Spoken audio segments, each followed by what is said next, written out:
جو بچے ہیں سنگ سمیٹ لو کے سارے ایپیسوڈز کے لنک ڈسکرپشن باکس میں دیے گئے ہیں۔ پلیز کہانی سنتے سمے ڈسکرپشن باکس ضرور دیکھیں۔ اگر آپ کو ہمارے ایپیسوڈز پسند آئے ہوں تو پلیز لائک، شیئر اور سبسکرائب ضرور کریں۔ وہ یہاں آ کر اتنی عجیب سی کیفیت کا شکار تھا کہ وہ لیزا کو گائیڈ بھی نہ کر سکا کہ وہ کیا کرے کیا نہ کرے۔ ماضی کو یاد کرنا، خود پر گزری قیامتوں کو سوچنا، اسے خود پر ترس کھانا لگ رہا تھا، مگر پھر بھی یہاں آ کر پتہ نہیں کیا کیا بھولا بسرا پھر یاد آنے لگا تھا۔ وہ تینوں اب پھر خاموش تھے۔ ماشاء اللہ لیزا، بہت پیاری ہے سکندر۔ تم سے سن کر جیسا میں سوچ رہی تھی یہ اس سے بھی زیادہ خوبصورت ہے۔ وہ باپ بیٹا آپس میں مخاطب نہ ہوئے تھے۔ وہ باپ بیٹا نہیں جیسے دو اجنبی تھے جنہیں ایک ہی جگہ لا کر بٹھا دیا گیا تھا۔ ان کے بیچ خاموشی کا اور فاصلہ تھا۔ وہ بجائے انہیں یا آمنہ کو دیکھنے کے لا تعلق سا بیٹھا سامنے لیزا کو جھیل کے پاس کھڑا دیکھ رہا تھا۔ اس کے ساتھ اس کی ماں کی چھوٹی بہو اور پوتا بھی کھڑے تھے۔ تم جے ایس انٹرنیشنل میں جاب کر رہے ہو؟ اس نے شہریار خان کا سوال سنا۔ اس نے ان کی طرف دیکھا۔ دونوں کی نگاہیں ملی تھیں۔ اس کی نگاہوں میں صرف اجنبیت اور فاصلہ تھا۔ شہریار خان کی نگاہوں میں کیا تھا اس نے سمجھنے کی کوشش نہیں کی تھی۔ جی، 12 سال پہلے اسے منع کر دیا گیا تھا۔ وہ انہیں پاپا نہ کہے۔ اسے بتا دیا گیا تھا کہ اس کا گھر اس گھر سے کوئی تعلق نہیں ہے، لہٰذا وہ نہ انہیں پاپا کہہ رہا تھا نہ ماں کے سوا کسی اور کو اپنا سمجھ رہا تھا۔ بہت اچھی کمپنی ہے، یہاں آگے بڑھنے کے بہت مواقع ہیں۔ شہریار خان اس سے سنجیدگی سے بولے تھے۔ آگے بڑھنے کے مواقع؟ نہ چاہتے ہوئے بھی اس کے اندر تلخی پیدا ہوئی تھی۔ کیا آگے بڑھنے کے راستے اس کے لیے بند نہیں کر دیے گئے تھے؟ کیا اسے ذلت بھری کھائی میں دھکیل نہیں دیا گیا تھا؟ کیا اس کا پندار، اس کا وقار، اس کی شخصیت کی آن بان اس سے چھین نہیں لی گئی تھی؟ کیا اسے یہ نہیں بتا دیا گیا تھا کہ وہ ان سب کے لیے مر چکا ہے؟ کیا اسے رسوائیاں اور ذلتیں نہیں بخشی گئی تھیں؟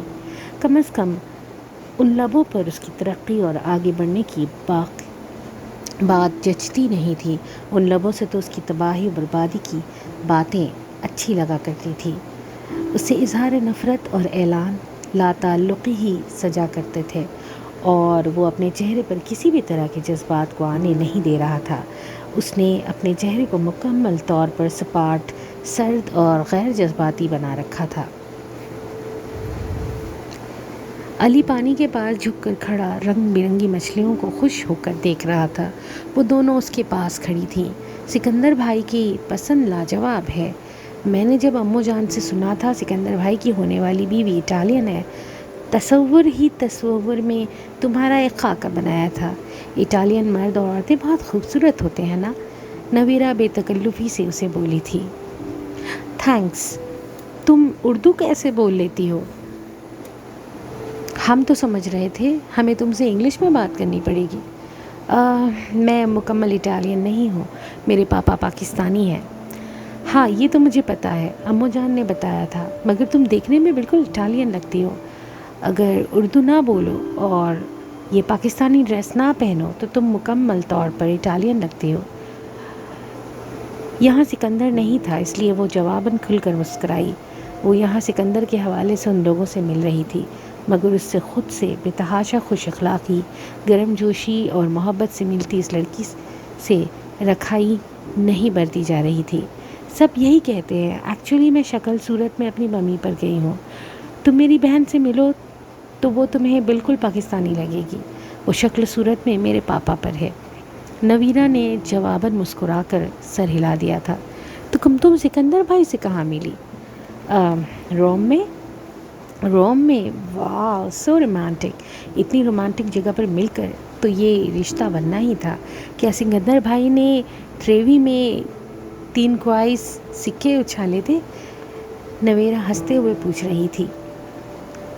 وہ جواباً کھلکھلا کر ہنس پڑی تھی۔ 3 کوائنز نہیں اچھالے تھے، پھر بھی ہماری شادی ہو رہی ہے۔ نویرا بھی زور سے ہنسی تھی۔ ہنستے ہنستے اس کی اس کی دور کرسیوں پر بیٹھے شہریار خان، آمنہ اور سکندر پر نظر پڑی تھی۔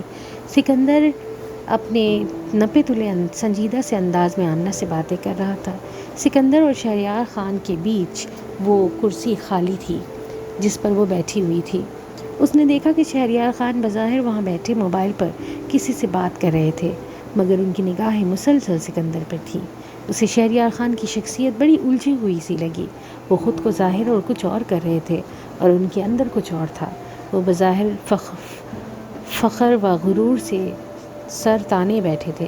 ان کی شخصیت باوقار اور بارعب نظر آ رہی تھی، مگر اسے ان کی آنکھوں میں مسلسل ایک بے چینی اور ایک اضطراب نظر آ رہا تھا جو سطح پر نظر آ رہا تھا، شاید گہرائی میں وہ نہیں تھا، شاید وہ اندر سے بہت مختلف انسان تھے۔ اسی وقت کسی ملازم نے آ کر آمنہ سے کچھ کہا تھا۔ آمنہ نے وہیں بیٹھے بیٹھے ان لوگوں کو آوازیں دی تھی، نویرہ، لیزا بیٹا آ جاؤ، لوگ کھانا لگ گیا ہے۔ چونکہ رات زیادہ ہونے لگی تھی، اس لیے رات زیادہ ہونے سے قبل ان لوگوں کو واپس بھی پہنچنا تھا، اس لیے کھانا جلدی لگایا گیا تھا۔ آ جاؤ لیزا، نویرہ اپنائیت سے اسے بولی۔ علی بھاگتا ہوا وہاں جا رہا تھا، وہ دونوں ساتھ چلتے ہوئے وہاں آ گئیں۔ آمنہ شہریار خان اور سکندر پر بھی کرسیوں سے اٹھ کر چکے تھے۔ زین کہاں ہے؟ بلاؤ اسے بھی، آمنہ نے نویرہ سے کہا۔ جی اماں جان، میں بلا کر لاتی ہوں۔ اس نے فوراً سکندر کی طرف دیکھا۔ سکندر کا چہرہ ہنوز بے تاثر تھا، گویا زین کے آنے یا نہ آنے سے اسے کچھ فرق نہیں پڑتا تھا۔ نویرہ وہاں سے چلی گئی تھی۔ فارم ہاؤس کے روز گارڈن میں ڈنر کے لیے میز اور کرسیاں لگائی گئی تھیں۔ چاروں طرف کئی رنگوں اور قسموں کے گلاب نظر آ رہے تھے۔ ان کے دلکش رنگ اور بھینی بھینی خوشبو فضا کو معطر اور خوشگوار بنا رہی تھی۔ گارڈن کی تمام لائٹس آن کر دی گئی تھی، اگرچہ ابھی مغرب کا ہی وقت ہوا تھا اور اندھیرا پھیلا نہیں تھا، مگر وہ جگہ گولڈن لائٹ سے جگمگا دی گئی تھی۔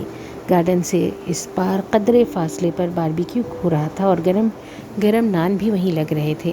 وہ سب لوگ کرسیوں پر آ کر بیٹھ گئے تھے۔ ملازمین نے بڑی پھرتی اور مستعدی سے میز پر گرم گرم نان اور باربیکیو ڈشز لا کر سرو کرنا شروع کی تھی۔ اسی وقت اس نے نویرہ کو ایک ہینڈسم شخص کے ساتھ اس طرف آتا دیکھا۔ سکندر سے مشابہت نہ تھی، پھر بھی نویرہ کے ساتھ اسے آتا دیکھ کر وہ سمجھ گئی تھی کہ وہ سکندر کا چھوٹا بھائی ہے۔ وہ ہینڈسم تھا مگر سکندر جتنا نہیں۔ اس کی شخصیت سکندر جیسی شاندار نہیں تھی۔ سکندر اپنے پاپا پر تھا اور اس کا بھائی امو جان پر۔ اسے وہ نویرہ کے ساتھ چلتا اس کی دوستانہ فطرت کے بالکل برعکس لگ رہا تھا۔ بے تحاشا سنجیدہ چہرہ اور ایسا انداز جیسے اسے یہاں جبرن لایا گیا ہو۔ وہ میز تک آ گیا تھا۔ لیزا نے سکندر کی طرف دیکھا۔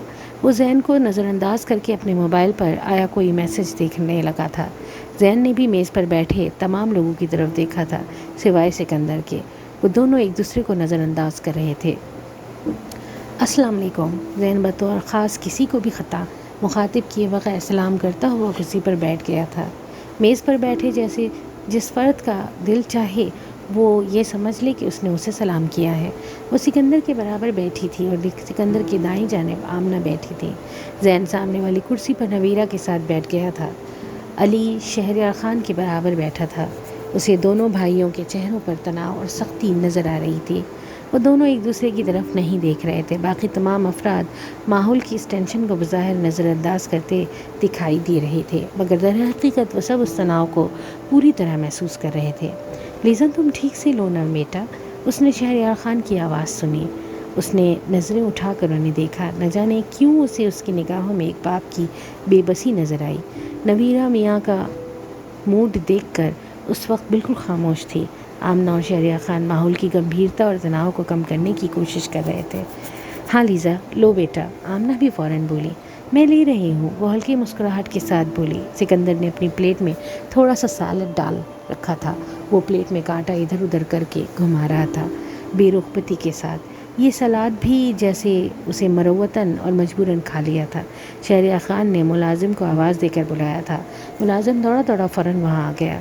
مٹن سجی اور لے کر آؤ، بالکل گرم اور اچھی بنی ہوئی۔ ملازم ان کا حکم سنتے ہی فوراً واپس پلٹا تھا۔ اب وہ اس سے مخاطب تھے۔ تمہارے اٹالین کھانوں کی طرح ہمارے پاکستانی کھانوں میں بھی تمہیں بہت ورائٹی ملے گی۔ زین سب سے لاتعلق سر جھکائے کھانا کھا رہا تھا، وہ کسی کی بھی طرف متوجہ نہیں دے رہا تھا۔ زین کو قریب سے بغور دیکھ کر پتہ نہیں کیوں بار بار اسے ایسا لگ رہا تھا جیسے اس نے اسے پہلے بھی کہیں دیکھا ہے۔ اب کہاں، اسے بالکل یاد نہیں آ رہا تھا۔ جی انکل، مجھے پتہ ہے، پاکستانی کھانے بہت مزیدار ہوتے ہیں۔ ملازم مٹن سبزی بہت خوبصورت ڈش میں رکھ کر لے آیا تھا۔ شہریار خان نے خود اس کا ایک پیس کاٹ کر اس کی پلیٹ میں رکھا تھا۔ یہ ٹرائی کرو، تمہیں اچھی لگے گی، سکندر کی پلیٹ میں بھی ڈالو۔ انہوں نے ڈش اس کی اور سکندر کی طرف بڑھائی تھی۔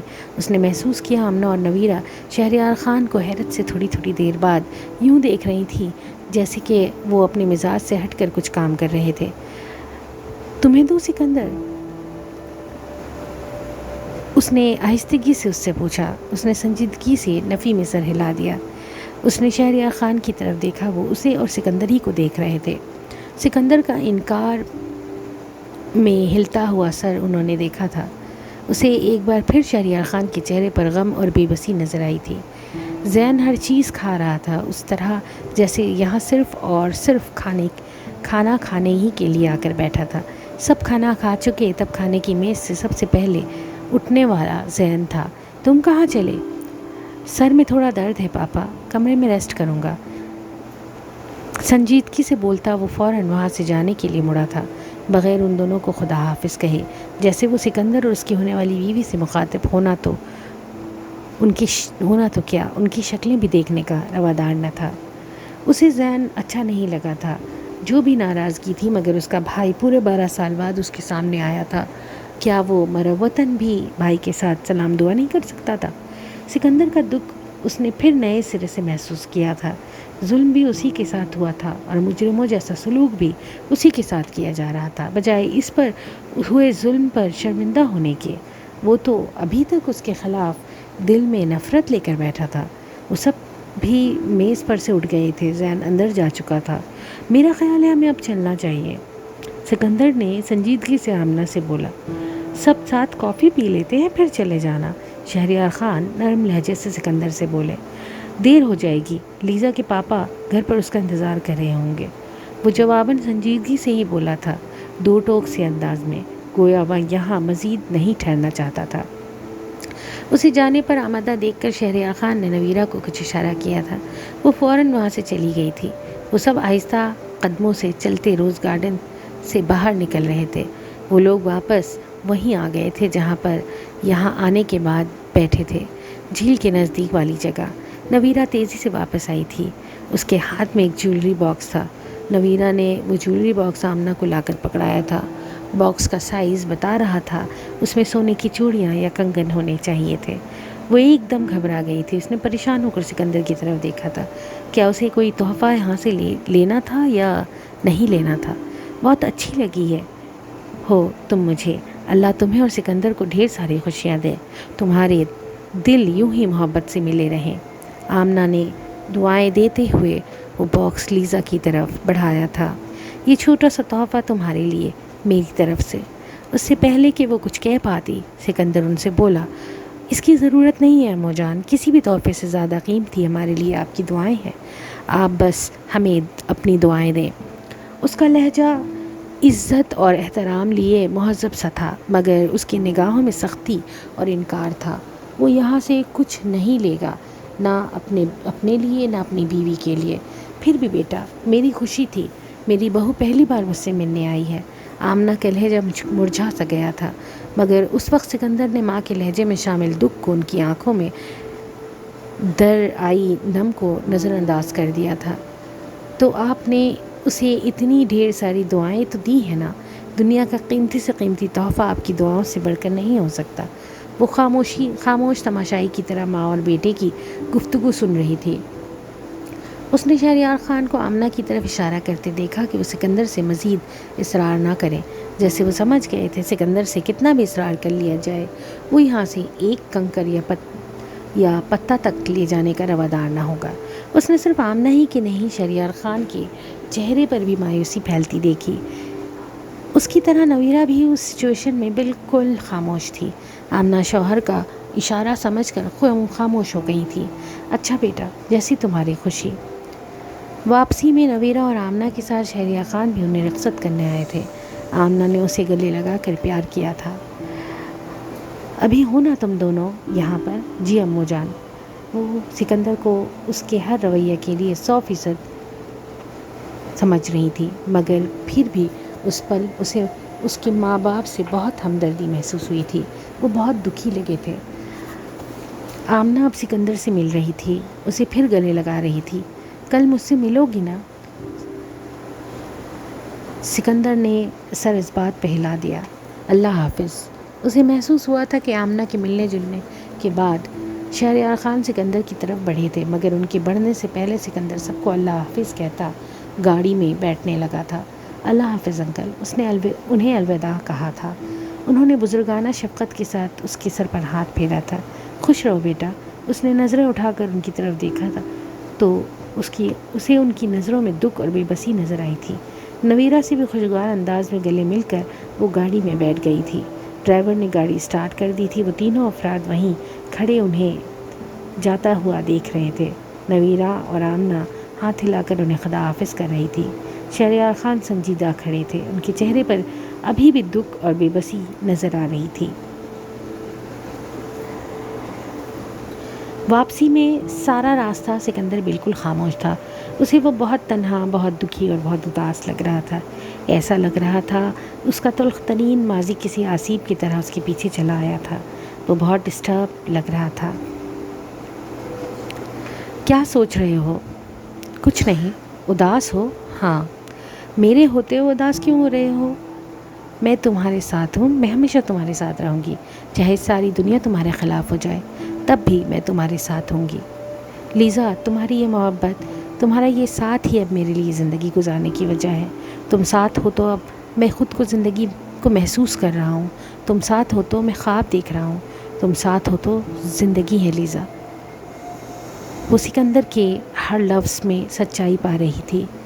وہ اس شخص کا اپنی زندگی کے آخری سانسوں تک ساتھ نبھائے گی، اس نے خود سے ہی خود کا وعدہ کیا تھا۔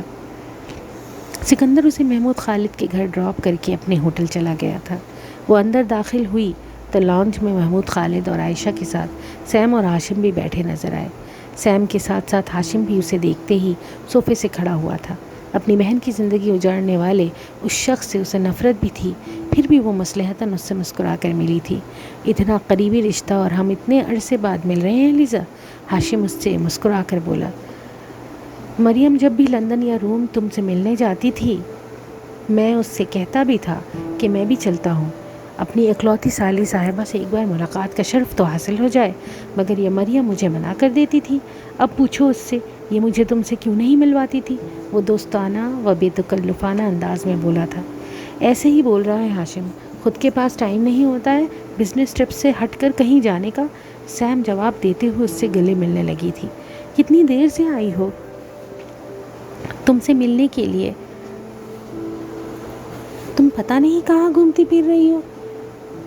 میں نے تمہیں بتایا تھا نا سیم، میں سکندر کے گھر والوں سے ملنے گئی تھی۔ ہاشم صوفے پر واپس بیٹھ گیا تھا اور وہ محمود خالد کے ساتھ بیٹھے ہوئے تھے۔ وہ سیم کے ساتھ سامنے والے صوفے پر بیٹھ گئی تھی۔ ہاشم کی تصویر اس نے بے شک دیکھ رکھی تھی، مگر آمنے سامنے اسے پہلی بار دیکھ رہی تھی۔ وہ خاصا ہینڈسم اور باوقار مرد لگ رہا تھا۔ کیسی رہی تمہاری اپنے سسرال میں دعوت؟ سیم بغور اس کے پاکستانی لباس اور تیاری کو دیکھ رہی تھی۔ اچھی رہی۔ یہ تم نے پاکستانی ڈریس کب سے پہننا شروع کر دیا؟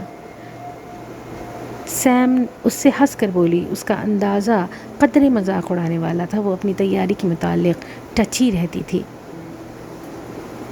کیوں، کیا اچھا نہیں لگ رہا مجھ پہ یہ ڈریس؟ کیا سکندر، اس کی امو جان، پاپا اور عائشہ نے اس کا دل رکھنے کو اس کی جھوٹی تعریف کی تھی؟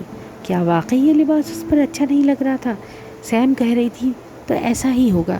سیم اسے کبھی کچھ غلط مشورہ نہیں دیتی۔ تم جس طرح کے کپڑے پہنتی ہو اس میں زیادہ پیاری لگتی ہو، مگر مجھے تو کلثوم اسی لباس میں زیادہ پیاری لگ رہی ہے۔ اس کے ساس سسر کو بھی اچھا لگا ہوگا، وہ ان سے ملنے پاکستانی لباس پہن کر گئی۔ محمود خالد سنجیدہ لب و لہجے میں سیم سے بولے تھے۔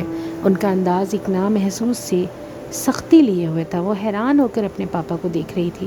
ان کی ملازمہ چائے لے کر آئی تھی۔ چائے کے ساتھ کیک اور بادام کا حلوہ بھی تھا۔ محمود خالد فوراً داماد کی مہمان نوازی کرنے لگے تھے۔ وہ اسے اصرار کے حلوہ کھانے کو کہہ رہے تھے۔ بڑی خاص جگہ کا حلوہ ہے ہاشم، چکھ کر دیکھو، تمہیں ضرور پسند آئے گا۔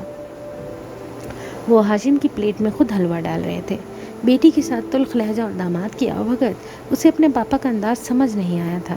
اس نے محسوس کیا تھا کہ سیم کو بھی محمود خالد کا انداز برا لگا تھا، مگر وہ میاں کی موجودگی کے سبب زبردستی مسکرا رہی تھی۔ چلو اچھا ہے لیزا، تم پاکستانی ڈریس پہن کر اپنے پاکستانی میاں کو خوش کرنا۔ مریم، میاں تو تمہارا بھی پاکستانی ہے۔ ہاشم حلوہ کھاتے ہوئے اس سے ہنس کر بولا۔ عائشہ سب کو چائے سرو کرنے کے لیے اٹھنے لگی تھی۔ آپ بیٹھے ممی، میں دیتی ہوں۔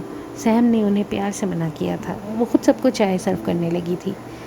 میری بات الگ ہے ہاشم، لیزا تو بڑی پکی تھی اس معاملے میں کہ کسی پاکستانی سے ہرگز شادی نہیں کروں گی۔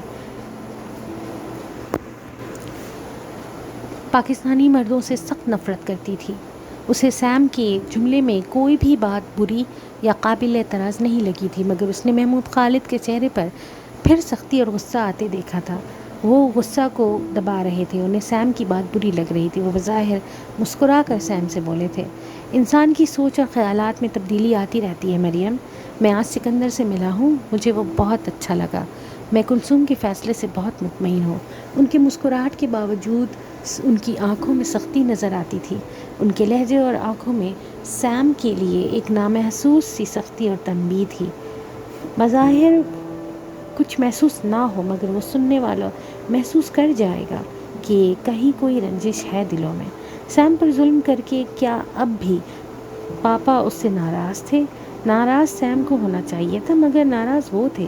بیٹی کے مقابلے میں ان کا داماد سے بات کرنے کا انداز بہت محبت بھرا تھا، جیسے ہاشم انہیں بے حد پسند ہو۔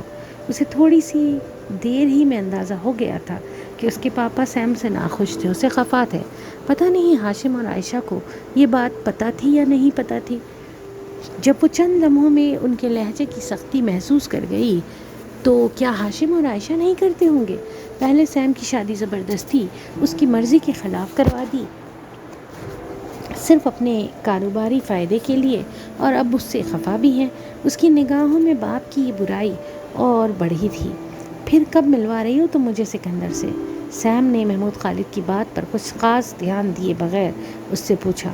جب تم کہو، بس پھر کل بلا لو سکندر کو ہمارے گھر پر لنچ یا ڈنر پہ۔ تمہیں ابھی اپنے ساتھ لے جا رہی ہوں، بس تم اب 3-4 دن میرے پاس رہو۔ کیوں ہاشم، میں ٹھیک کہہ رہی ہوں نا؟ سیم نے بڑے حق رکھنے والے انداز سے اسے مخاطب کیا اور پھر شوہر کو بھی شامل گفتگو کرنا چاہا۔ ہاں بالکل، چلو لیزا ہمارے ساتھ، اب کچھ دن ہمارے پاس مہمان نوازی کا ہمیں بھی موقع دو۔ کیوں؟ ہاشم مسکرا کر سیم اور پھر اس سے بولا، کیوں انکل، ہم لیزا کو اپنے ساتھ لے جا سکتے ہیں نا؟ پاپا کو کیا اعتراض ہوگا؟ بس لیز، تم جلدی سے اپنا سامان پیک کرو، تم ابھی ہمارے ساتھ چل رہی ہو۔ سیم نے مسکرا کر حق رکھنے والے انداز میں کہا۔ وہ سیم کے ساتھ جانے کے لیے بخوشی تیار تھی، اس کے کہ وہ حامی بھرتی۔ محمود خالد فوراً بولے، ہاشم بیٹا، کلثوم ابھی تم لوگوں کے ساتھ نہیں جا پائے گی۔ دراصل کل میں اور عائشہ اسے اس کی شادی کی شاپنگ کرانے لے جا رہے ہیں، کپڑے وغیرہ، زیور وغیرہ دلاؤں گے۔ ابھی تو کلثوم ہے نا یہاں، شادی کی شاپنگ پوری ہو جائے تو پھر آ جائے گی یہ تم لوگوں کے پاس۔ محمود خالد مسکرا کر داماد سے بولے۔ سیم کو وضاحت دینے کی انہوں نے ضرورت بھی محسوس نہیں کی۔ داماد کو صاف انکار کرنے سے انہیں ناراض نہیں کرنا چاہتے تھے۔ کون سی شاپنگ، کیسی شاپنگ؟ اس کا ہرگز کوئی پروگرام نہیں بنا تھا اپنے باپ یا عائشہ کے ساتھ یا کل کبھی بھی شادی کی شاپنگ کرنے کا، مگر بیچ میں وہ باپ کی بات کو جھوٹا قرار کیسے دے سکتی تھی؟ اس نے اسے انکار نہیں کیا۔ اچھا یہ بات ہے تو ٹھیک ہے، پھر ہم کل کے لیے اصرار نہیں کرتے، مگر لیزا شاپنگ ختم کرتے ہی تم ہمارے پاس آ جانا، چند دن ہمارے ساتھ بھی رہنا۔ ہاشم اس سے مسکرا کر بڑے بھائی کے سے انداز میں بولا تھا۔ اسے محسوس ہوا تھا کہ سیم کا موڈ آف ہو گیا ہے۔ اسے یہ بھی محسوس ہوا تھا کہ سیم کو ان کے پاپا کے جھوٹ کی سمجھ آ گئی ہے۔ وہ جانتی ہے شاپنگ کی بات محض ایک جھوٹ ہے، اسے سیم کے گھر سے جانے سے روکنے کے لیے۔ کیا واقعی اس کے پاپا اس کے خلاف کوئی سازش کر رہے تھے؟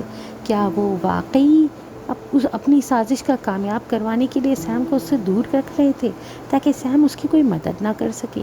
ہاشم کا ابھی مزید بیٹھنے کا موڈ تھا مگر سیم ایک دم ہی صوفہ پر سے اٹھی تھی۔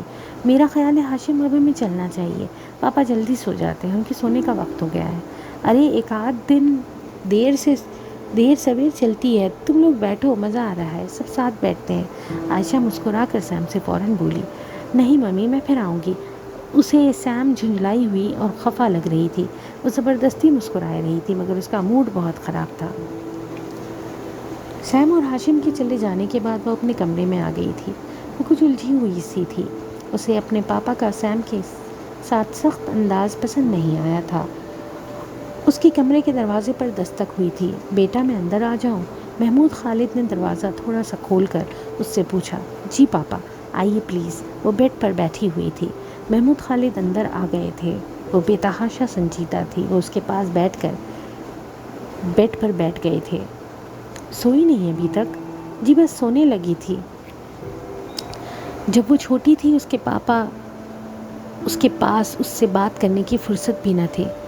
اب جب وہ بڑی ہو گئی تھی تب ان کے پاس اس کے لیے وقت اور فرصت دونوں آ گئے، مگر اب وہ چھوٹی سی لیزا کہاں سے آتی؟ وہ ان سے ہمیشہ بہت دور رہی تھی۔ باپ بیٹی نے کبھی ساتھ بیٹھ کر ایک دوسرے سے دل کی بات نہ کی تھی، اس لیے اس وقت وہ انہیں بہت حیرانی سے دیکھ رہی تھی۔ تم سے تھوڑی دیر بات کر لوں؟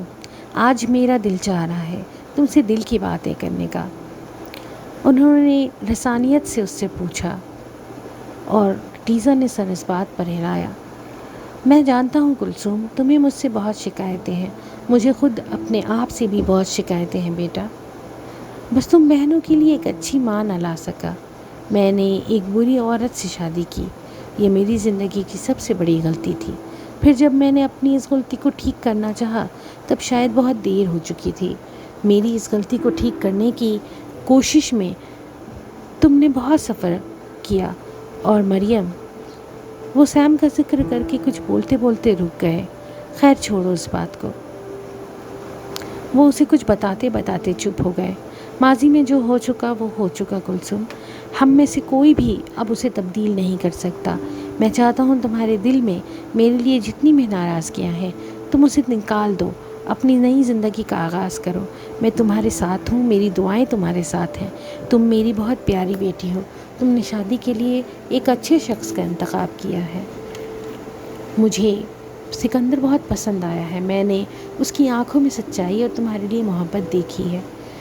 وہ جو میرے دل میں ایک خوف سا تھا وہ اب ختم ہو گیا۔ وہ اس کے سر پر ہاتھ پھیر کر بول رہے تھے، آنکھوں میں نمی آ گئی تھی۔ پاپا، باپ کی آنکھوں کی نمی اور لہجے میں شامل جذبات اس کی آنکھوں سے بھی بہنے لگے۔ پاپا، اس کی آنکھیں ایک دم ہی آنسوؤں سے بھر گئی تھی۔ کلثوم مجھے معاف کر دو بیٹا، میری سب غلطیوں کے لیے مجھے معاف کر دو۔ میری غلطیوں کی سزا اب خود کو مزید کوئی نقصان مت پہنچانا بیٹا، وہ روتے ہوئے اس سے کہہ رہے تھے۔ میں تم سے بہت پیار کرتا ہوں کلثوم، میری جان، میری زندگی ہو تم۔ میں تمہیں کبھی کسی دکھ، کسی تکلیف میں نہیں دیکھ سکتا۔ میرے ہوتے ہوئے تم 5 سال سے تنہا رہ رہی ہو، میرا دل کتنا کٹتا ہے بیٹا تمہاری اس تنہائی اور اکیلے پن پہ۔ تمہارا دل شفاف ہے بیٹا، اس لیے تم سب کو اپنی طرح سمجھتی ہو، مگر میری جان، دنیا تمہاری طرح سچی اور شفاف نہیں ہے۔ دنیا بڑی ظالم ہے۔ لوگوں کو سمجھنا سیکھو، دلوں میں چھپی نفرتیں اور محبت کے لیے چہروں کے پیچھے چھپے اصلی اور بدصورت چہرے پہچاننا سیکھو۔ انہوں نے اس کا سر اپنے سینے پر سے ہٹایا تھا۔ اب وہ دونوں روتے ہوئے ایک دوسرے کی طرف دیکھ رہے تھے۔ انہوں نے جیب سے رومال نکال کر اپنی آنکھیں خشک کیں، خود کو سنبھالا۔ تم سے ایک بات کہوں، مانو گی؟ جی پاپا۔ تم مریم کے گھر مت جانا بیٹا۔ کیوں پاپا؟ بس میں تم سے کہہ رہا ہوں اس لیے، اگر میری محبت کا یقین کرتی ہو تو مریم کے گھر ہرگز مت جانا۔ جب تک پاکستان میں ہو میرے ہی پاس رہو۔ رات بہت ہو گئی ہے، اب تم سو جاؤ۔ پاپا، اس نے ان کا ہاتھ تھام لیا۔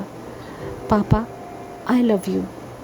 محمود خالد بے ساختہ مسکرائے تھے، خوشی سے بھری اور طمانینت کے لیے مسکراہٹ انہوں نے اس کا ماتھا چوم لیا۔ جانے پاپا بھی تم سے بہت پیار کرتے ہیں۔ وہ اسے بہت بہت شفقت سے دیکھ رہے تھے۔ وہ اپنی اسٹڈی میں راکنگ چیئر پر بیٹھے تھے جب ظالم اپنے مظالم کا حساب کرنے بیٹھا تھا، تو نیند آنکھوں سے یوں ہی دور ہو جاتی ہے جیسے ان کی آنکھوں سے۔ چند گھنٹے پہلے وہ اپنے اس بیٹے سے مل کر آئے تھے جس کی زندگی اجاڑ ڈالنے پر وہ ذمہ دار تھے، جس سے اس کی شخصیت کی آن بان، اس کی انا اور وقار سب کچھ چھیننے کا کہ وہ مجرم تھے۔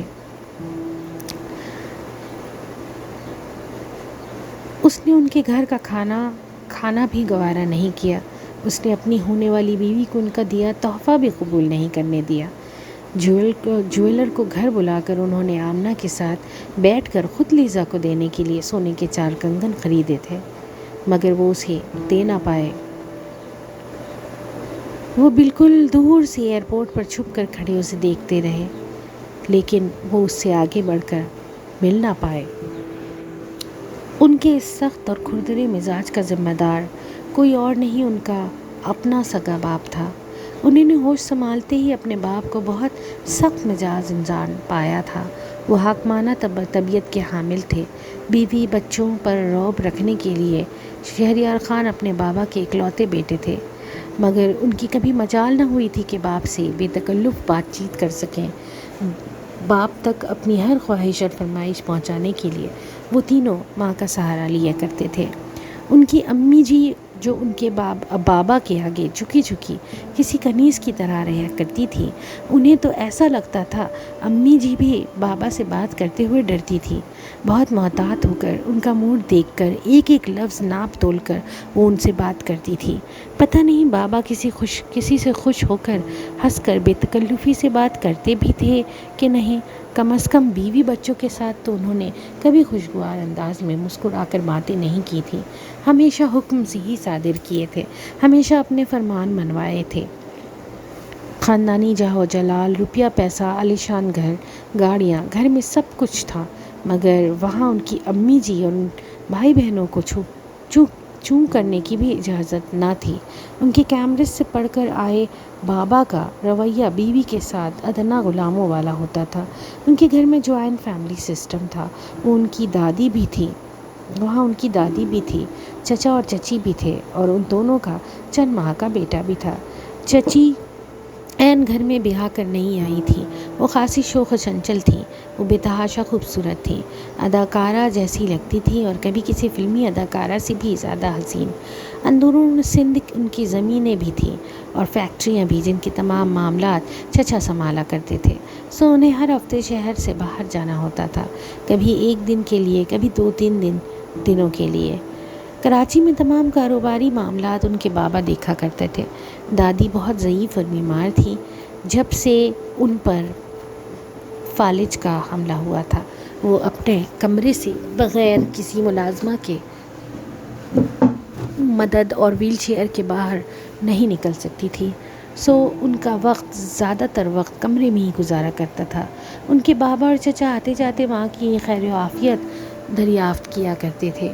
شہریار خان اس گھر کے سب سے بڑے بچے تھے، تب وہ 8 سال کے تھے۔ ان کی بہنیں صفیہ اور دریا 5 اور 4 سال کی تھیں، اور چچا کا بیٹا 8-9 ماہ کا تھا۔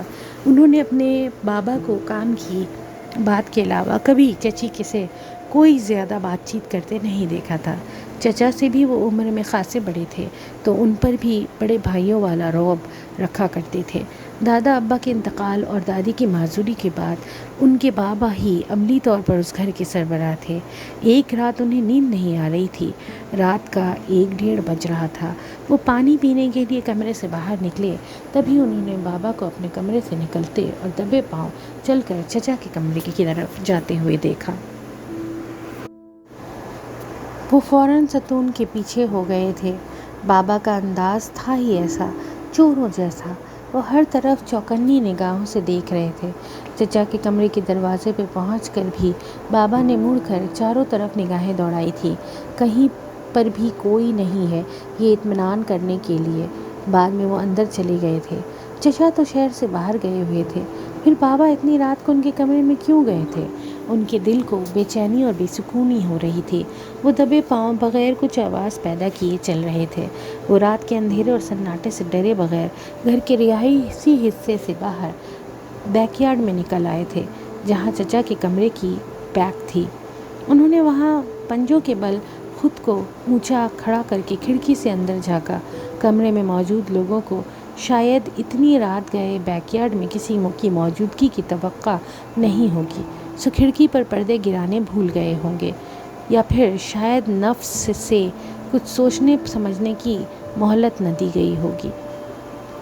اندر کا منظر دیکھ کر اس کے رونگٹے کھڑے ہو گئے تھے۔ چچا چچی کا بیٹا کاٹ میں بے خبر سو رہا تھا، اور اس کے بابا اور چچی بیڈ پر ایک دوسرے کی باہوں میں بالکل مدہوش پڑے تھے، انتہائی شرمناک حالت میں۔ مدہوشی میں جو باتیں وہ دونوں ایک دوسرے سے کہہ رہے تھے، انہیں سن کر ان کے کان سائیں سائیں کرنے لگے تھے۔ میں صرف آپ سے محبت کرتی ہوں وقار، جہاں زیب تو آپ کے پاسل بھی نہیں، مگر اس کی قسمت دیکھو، اسے تم جیسی حسین لڑکی مل گئی، اور مجھے وہ جاہل گنوار عورت۔ جہاں زیب بہت لکی ہے، مگر میں آپ سے محبت کرتی ہوں وقار، میں آپ کی ہوں، اور جو راتیں اس کے ساتھ گزارتی ہوں وہ تو مجبوری ہے وقار۔ دل سے تو مجھے صرف آپ کے نزدیک رہنا اچھا لگتا ہے۔ اب کی بار میں نے ایسے کاموں میں الجھا کر بھیجا ہے، اس الو کو 5 دن سے پہلے واپس نہیں آئے گا۔ یہ 5 راتیں ہماری ہوں گی، ہماری اور تمہاری۔ مخمور لہجے میں بولتے بابا چچی کے اور بھی نزدیک ہو گئے تھے۔ 8 سال کے بچے کو گناہ، زنا اور بدکاری کے الفاظ نہیں پتہ تھے، رشتوں کا تقدس بھی ابھی ٹھیک سے سمجھ نہیں پایا تھا، مگر پھر بھی انہیں یہ سب بہت غلط اور برا لگا۔ انہیں اپنے پاپا بہت برے لگے تھے۔ اگر آپ کو ہمارے ایپیسوڈز پسند آئے ہوں تو پلیز لائک، شیئر اور سبسکرائب ضرور کریں۔